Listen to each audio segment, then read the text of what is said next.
Bumabagsak na ang leader ng China na si Xi Jinping. Yan ang balita na nabasa ng inyong lingkod. Ang itinuturong dahilan ay yung malabakal na kamay na kanyang pamamahala dahil nga ho siya ay leader ng isang komunistang bansa. At ang isa pang itinuturong dahilan ay yung nangyayari hong political crisis sa kanilang gobyerno na kung saan ay bigla ang nawawala ang ilan sa kanyang matataas na opisyal na ang sabi ay iniimbestigahan, pinagdududahan na maaaring hindi nagugustuhan ni Xi Jinping ang pamamahala ng kanyang matataas na lider sa mga pinaglagyan sa kanilang ahensya. Isa pang itinuturong malaking dahilan kung bakit bumabagsak ang liderato ni Xi Jinping ay yung pagkadismayan ng mga Chinese o mga mamamayan sa China dahil umano sa pambabaliwala sa kalagayan ng mga mamamayan na tinamaan ng malalaking kalamidad. At eto pa, yung pagbagsak ng kanilang ekonomiya. Maraming malalaking kumpanya ngayon sa China mga pribado o mga state-owned ang nagdedeklara ng pagkalugi. Nagsisialisan din ho mga kaistorya sa China ngayon ang mga foreign visitors o mga turista at maging ang mga investors ho sa China nagsisialisan na rin dahil hindi nila nagugustuhan ang kalagayan sa bansang China at ang policy ng gobyerno ng bansang China.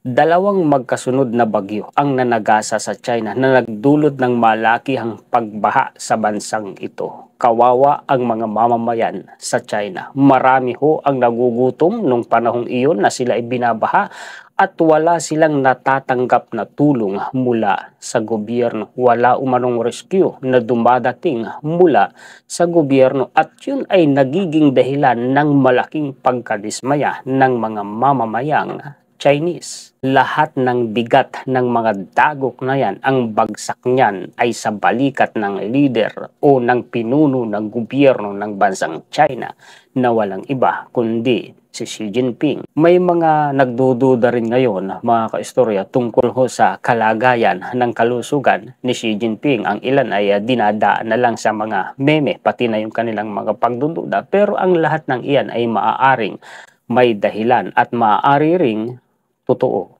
Ito pa ang isang kontrobersyal na naging balita ho sa internet. Ang footage na ito, makikita ninyo mga kaistorya na naglalakad dyan si Xi Jinping. Yan ho ay BRICS Summit na nangyari ho sa Johannesburg, South Africa. Humahabol po diyan yung aide ni Xi Jinping. Nahuli ho kasi.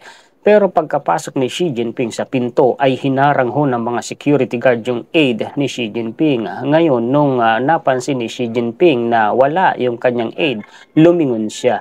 Ang totoo mga kaistorya, marami tayong mga nabasang komento sa isa sa video ni Xi Jinping na ito. Ang sabi nila mga kaistorya, nung napansin ni Xi Jinping nawala yung kanyang aide, para umanong biglang nawala yung tiwala ni Xi Jinping sa sarili. Mapapansin nyo nga naman, kumbaga parang nawala yung composure dyan ni Xi Jinping. Pero gayon man, nagpatuloy pa rin siya sa paglakad. Pero sa akin lang, sa aking opinion mga kaistorya, napansin ko rin na mukha nga biglang parang kinabahan si Xi Jinping, parang nalito siya at parang mukha nga nawala bigla yung tiwala niya sa kanyang sarili. Ginawan ko na ito ng content dati mga kaistorya, itong pagbagsak na ito ng ekonomiya ng bansang China. Totoo ho itong nangyayari ngayon mga kaistorya. Talaga hong ang kalagayan ng ekonomiya ng bansang China ngayon mga kaistorya ay nasa matinding krisis. Ang totoo, alam din po ito ng leader po ng Amerika na si President Joe Biden. Binanggit niya ito doon sa isang speech niya sa G20 summit na kanya pong dinaluhan. Basahin ho natin mga kaistorya ang ilan ho sa mga paragraphs dito sa news article na ito ng The Guardian. Ang sabi ho dito, the major challenges she is facing seem to be ones created by his iron grip on power, says Rory Daniels, Managing Director of the Asia Society Policy Institute. When you make your circle of trusted advisors smaller and smaller, it's hard to get good Ang ibig sabihin kasi nun mga kaistorya, bali-balita naman talaga yung mga biglaang pagkawala ng matataas na opisyal ni Xi Jinping.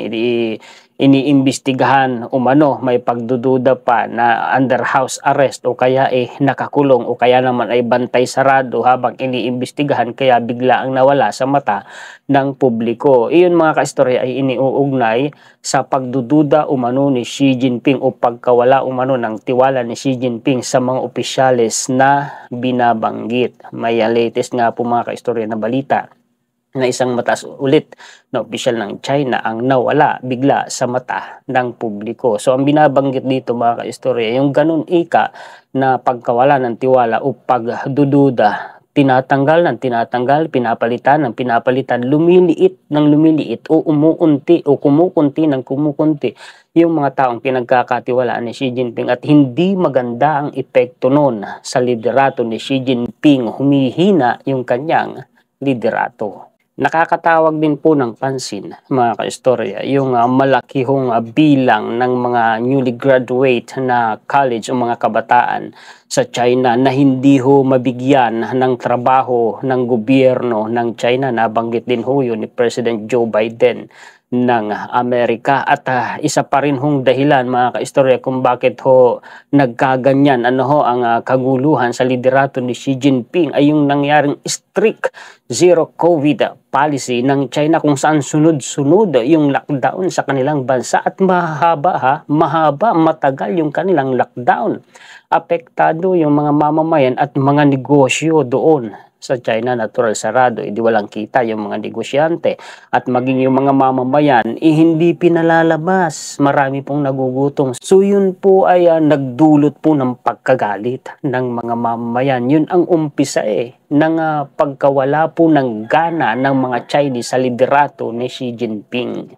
At isa pa hong dahilan, ito pa, kung bakit ho bumabagsak ang ekonomiya ng bansang China ay dahil ho doon sa low quality products na mula sa China. Bigyan ko po kayo ng halimbawa, ito hong mga sandatang pandigma na ibinebenta ng China.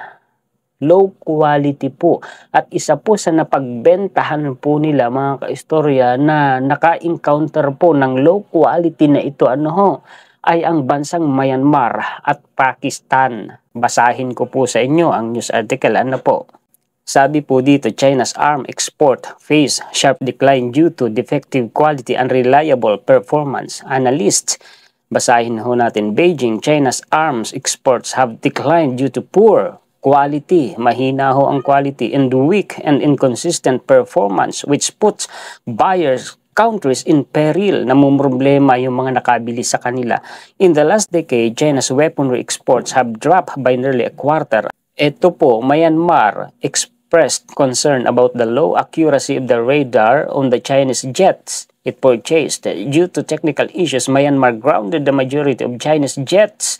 Myanmar paid a high price for this Chinese-made jets. Yung fighter jets po ito ng China, nagre-reklamo po si Myanmar.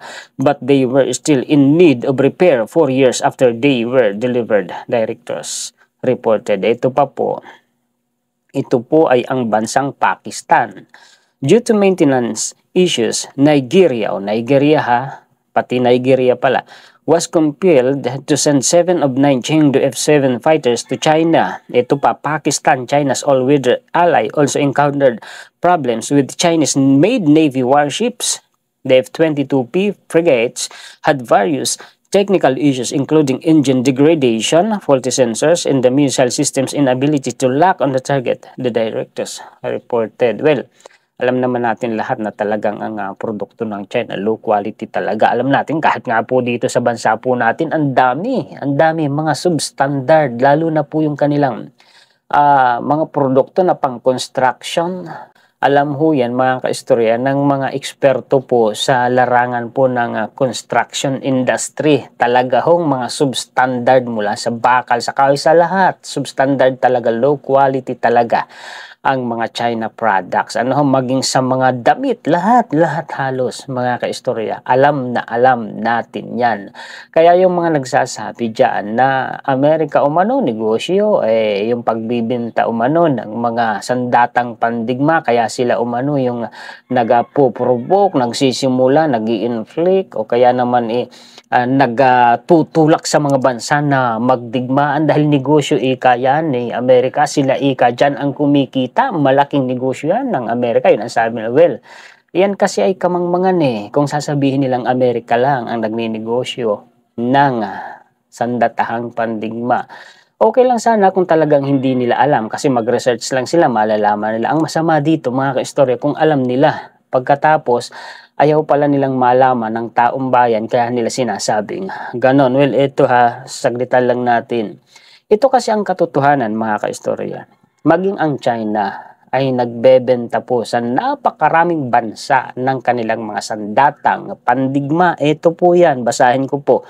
Same news article, China supplies weapons to over 53 nations. Nagsusupply daw po ng armas si China sa mahigit 53 bansa. Dami rin 53 nations, countries, most of which are not markets for big arms suppliers such as the United States or France. 34 Pakistan, Myanmar, Bangladesh, and African and Middle Eastern countries are major importers of Chinese armaments. Kita nyo mga ka-istorya. Yun nga lang, hindi kasing laki, kasing bulk ng market po ng weaponry ni Amerika dahil subok na po yung mga armas po pandigma ng Amerika. Samantalang yung mga armas po pandigma ni China, hindi pa subok sa labanan, sa aktual na aksyon, hindi pa po nasubukan sa digmaan, di kagaya po ng mga halimbawang mga fighter jets ng Amerika, subok na talaga. Yan lang mga kaistorya ang maihahatid ko po sa inyo ng mga balita. Pasensya na hindi tayo makapag-live stream ngayon. Nagloko ang internet connection namin ngayon. Kasalukuyan pa lang kaming makikipag-ugnayan sa kanila kaya hindi pa ako nakakapag-live stream ngayon. Pasensya na po basta shoutout po sa inyo mga kaistorya sa mga sulit po nating kaistorya sa buong mundo. Maraming salamat po sa inyong panonood muli. Ako po si Juan Historiador, ang taga-kwento ng totoong istorya ng kasaysayan na nagmamalasakit sa kapwa ko Pilipino at nagmamahal sa bayang ito ang bansa nga Pilipinas. Pagpalain po kayong lahat mga kaistorya.